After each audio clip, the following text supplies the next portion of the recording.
Je vais dire quelques mots sur moi.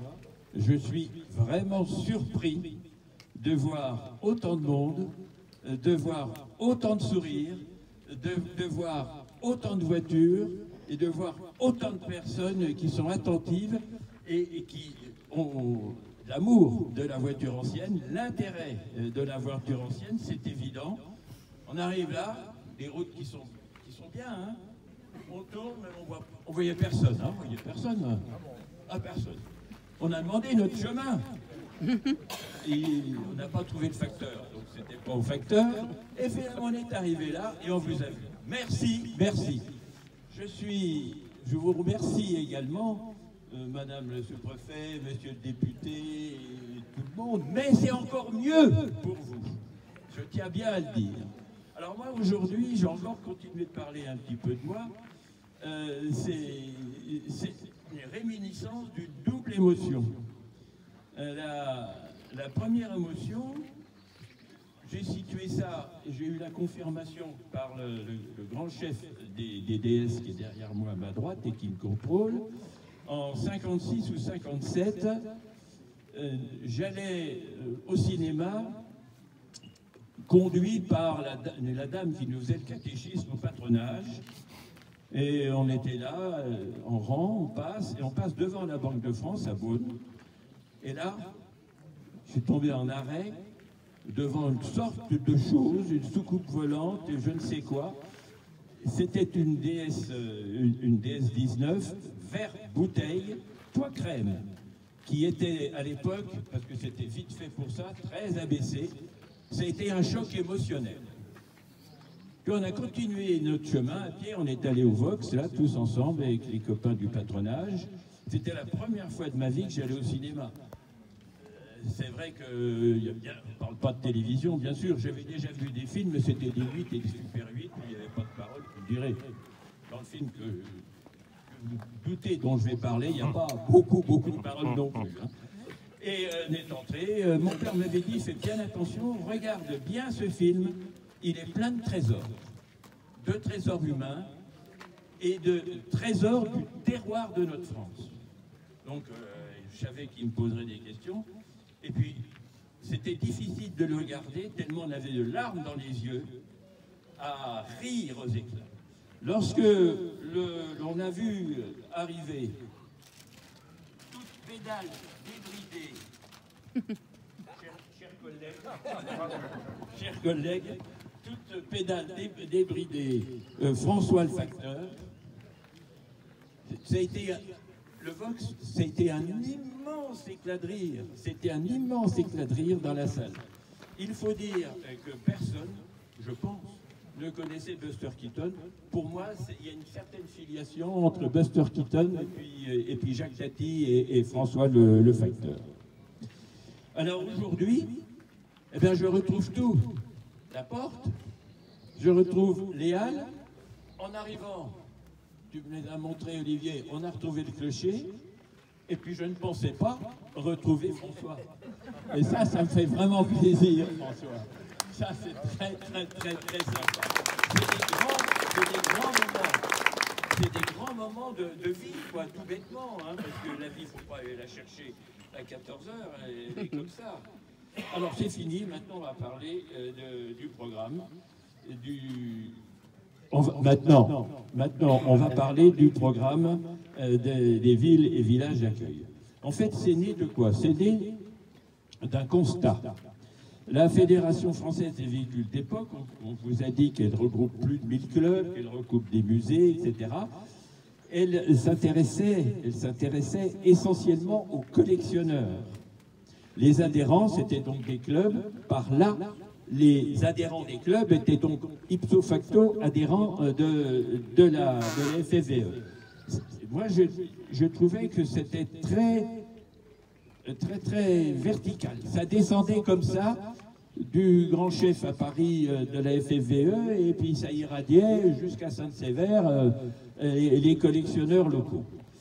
Et je me disais, il faut qu'on étende ça. Il faut qu'on se donne la main. Il faut qu'on aille plus loin. Il faut que l'on aille sur nos, c'est un mot à la mode, hein, territoires. Il faut qu'on avance dans nos campagnes, il faut qu'on avance dans nos villes et que l'on essaie d'avoir un signe de reconnaissance à travers ces villes. Et c'est comme ça que donc est née l'idée d'un réseau. C'est déjà bien parti, hein. C'est déjà très bien parti, mais ce sera un véritable réseau, un guide Michelin en quelque sorte, des villes qui accueillent volontiers, c'est comme ça que l'on peut dire, qui accueillent volontiers les clubs de voitures anciennes. Je répète à nouveau que ce n'est pas destiné à un collectionneur qui viendrait un dimanche après-midi, qui aurait envie de venir un dimanche après-midi avec deux copains, etc., et bénéficier du parking qui est dédié, etc. C'est le club local, le club du collectionneur, qui doit s'adresser au syndicat d'initiative, à l'office du tourisme ou à la mairie, à la structure qui est mise en place localement, pour savoir, bon, je voudrais aller là, je fais mon tour de France, le club, j'ai vu sur la carte que nous allons éditer, que je passerai par là, puis ça me donne envie, vous avez ça à visiter, vous avez ça comme histoire, etc. Bref, on va essayer de faire un guide Michelin des villes et qui attire les clubs de collectionneurs et qui explique également non seulement qu'ils apprécient ces collectionneurs, mais également ce qu'ils ont à leur montrer. Parce que ce réseau, c'est un réseau d'échange, hein, vous avez compris. Nous collectionneurs, on labellise donc des villes d'accueil, villages d'accueil, et ce qui nous intéresse, c'est de rencontrer la population. Ce qui nous intéresse, c'est de savoir tout de suite ce qu'il y a à voir. Et ce qui nous intéresse aussi, c'est de créer une animation. Parce qu'en créant, tout collectionneur, quand vous vous déplacez, vous créez l'animation. Donc, créer une animation qui ne peut que profiter à la ville ou au village par le café qui est à côté, le restaurant, le musée qui est à visiter, et puis ça arrive quand même quelquefois que les dames sont bien, excusez-moi mesdames, mais vous allez voir, sont bien contentes de s'arrêter, et puis qu'est-ce qu'elles vont faire? Elles vont voir les vitrines. Et donc c'est bon pour le commerce et c'est bon pour nous tous. Alors c'était cette idée-là qu'est né le concept de ville et village d'accueil. Alors, ville et village, on y trouve à chaque fois ce que l'on peut y porter. Ces trois mots qui distinguent ce label. Les trois mots sont accueillir, distinguer et rassembler. Accueillir, c'est l'accueil des véhicules anciens au cœur des villes et des villages. Ici, c'est absolument parfait. C'est distinguer les collectivités qui soutiennent le patrimoine automobile. Deux petits mots. Ce label a également comme intérêt de relier le patrimoine classique, c'est-à-dire le patrimoine bâti, au patrimoine qui bouge, au patrimoine mobile, de l'immobile au mobile. Et on peut ajouter également qu'en apportant une activité, l'activité, la vie du centre-ville, la vie d'un village au centre-ville, et c'est tout le village qui existe. Donc en apportant une activité, on fait vivre le village, on aide, on participe plutôt à faire vivre ce village, à faire vivre cette ville. Et donc là, on peut dire que la vie d'une cité, c'est un patrimoine important, immatériel. Une cité qui n'a pas de vie, c'est une cité dortoir, comme on en entend parler, c'est une cité triste. Une cité qui a une vie, tout le monde s'y trouve bien, aussi bien les habitants que les visiteurs. Donc distinguer et rassembler. Rassembler amateurs et collectionneurs autour de leur passion commune, c'est évident. On voit le nombre de voitures et la diversité de ces modèles qui sont là. Parfait, hein, pour un coup d'essai, t'as vraiment bien rassemblé. Hein. Là, il y a de tout, il y a de tout, il y a de très belles voitures, il y a même une Porsche là derrière, rouge avec des grandes roues, il y a tout. Et franchement, on peut être ébahi. Il y a des très belles caisses carrées, là c'est 402 ou 302, le 402 sans doute, 402 parce qu'elle a le pare-brise en deux parties. Aïe. Et puis il y a une Rosingard, il y a une Renault, et une Morgane qui n'est pas courante parce que c'est une Morgane touraire, une Morgane 4 places. Vous savez, les Anglais, hein, ils savent se tasser un peu. Hein.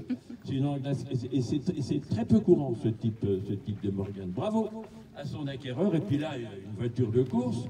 Boum, elle va faire du bruit tout à l'heure, je suppose. Là, on est encore chez les Anglais. Là, je ne sais pas. C'est... Ah. D'accord. Ah ben, dites donc. Et puis on a un cabriolet qui est célèbre dans le monde des collectionneurs et de la FFVE, c'est le cabriolet d'Éric Pilon. Éric, tu nous as fait la surprise d'être là, avec ton très très beau cabriolet traction. Je pense, Éric, qu'on ne va pas tarder à se revoir, puisqu'on fête les 90 ans d'attraction dans 10 jours sur le circuit de Charade. Et on va passer quelques jours ensemble en Auvergne. Bon, ben, je crois que je vais vous causer. Et un petit retour maintenant à Jacques Tati. Dans un film qui est absolument extraordinaire, notamment pour les collectionneurs, c'est Trafic. Dans un moment, on voit une déesse, et une déesse qui fait encore mieux que celle du général de Gaulle, parce que la déesse du général de Gaulle, elle pouvait rouler sur 3 roues, heureusement pour lui et pour la France. Et lui, Jacques Tati, il a fait mieux, parce qu'il a fait rouler une déesse, je suppose que beaucoup d'entre vous ont l'image dans la tête, une déesse sur 2 roues, avec l'arrière complètement relevé, elle roulerait sur 2 roues. Alors, quand on parle de déesse, on ne peut que s'adresser à monsieur Olivier de Serres, pour qu'il nous continue à nous ravir de toutes ses connaissances. Voilà, Olivier, à toi.